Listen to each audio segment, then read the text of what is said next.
Je ne quitterai pas ce lieu tant que mon Dieu ne m'aura pas béni. Tant que Jésus n'aura pas jeté son regard sur moi, je ne quitterai pas ce lieu. Et pris de confiance, ils ne se sont pas laissés gagner par le découragement. Mais qu'est-ce qu'ils vont faire? On nous dit contre toute attente, ils montent sur la toiture, ils découvrent le toit et font descendre le malade devant Jésus. Quelle foi! Je dis quelle foi!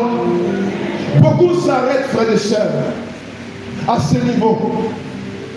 Quand on a prié, ou quand on a mené une démarche vers Dieu, et que dans l'instant on n'a pas vu quelque chose, ou encore quelqu'un vient nous dire quelque chose qui nous doit dans le découragement, nous nous arrêtons. Même si tu es allé à l'hôpital, laisse-moi te dire quelque chose dans ce soir. Tu es allé à l'hôpital, les gens t'ont dit que ta maladie ne pouvait pas guérir. Tu t'es promené un peu partout. Tu as vu le charlatan, tu allais voir tous les guérisseurs. Laisse-moi te dire quelque chose dans ce soir. Le Dieu, mon Dieu, devient le Dieu de l'impossible lorsque l'homme a fait le possible. Parce que tu as fait le possible et que tu n'as rien eu, Dieu a décidé d'être le Dieu de l'impossible pour toi ce soir. Dieu sera le Dieu de l'impossible pour toi. Et c'est pourquoi je n'aimerais pas que tu t'arrêtes. Parce que tu t'es promené. Parce que les gens t'ont dit qu'on ne pouvait rien pour toi. Même si les gens disent qu'on ne pouvait rien. Mon Dieu a dit en ce soir que tout est possible. Dieu a dit en ce soir pour toi que tout est possible. Et comme ce soir, j'aimerais que tu puisses te tenir devant Jésus. Cet homme est devant Jésus. Dans la troisième phase, il est devant Jésus. Et qu'est-ce que Jésus fait?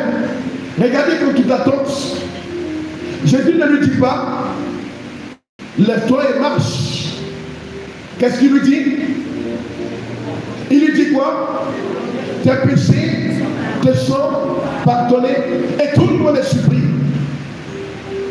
Les amis, je vais vous dire quelque chose qui est important. Tu es là, peut-être que tu cherches ta guérison.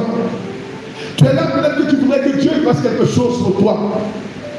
Tu es là parce que tu espères quelque chose de Dieu ce soir. Mais laisse-moi te dire quelque chose.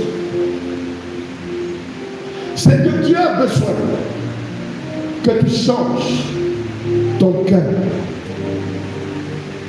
Dieu a besoin que tu changes ton cœur. Pendant que tu dis, Seigneur, guéris-moi, Dieu dit, change ta façon de penser, elle est mauvaise. Pendant que tu dis, Seigneur, j'ai mal au cou, Dieu dit, change ton cœur. Parce que ton cœur t'empêche d'avoir la guérison.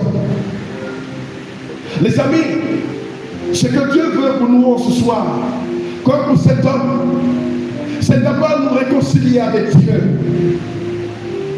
Parce que par moment, nous désirons les choses matérielles, mais nous refusons ce que Dieu attend de nous. Ce que Dieu attend de toi ce soir, c'est que tu puisses jeter un regard d'amour sur ton frère.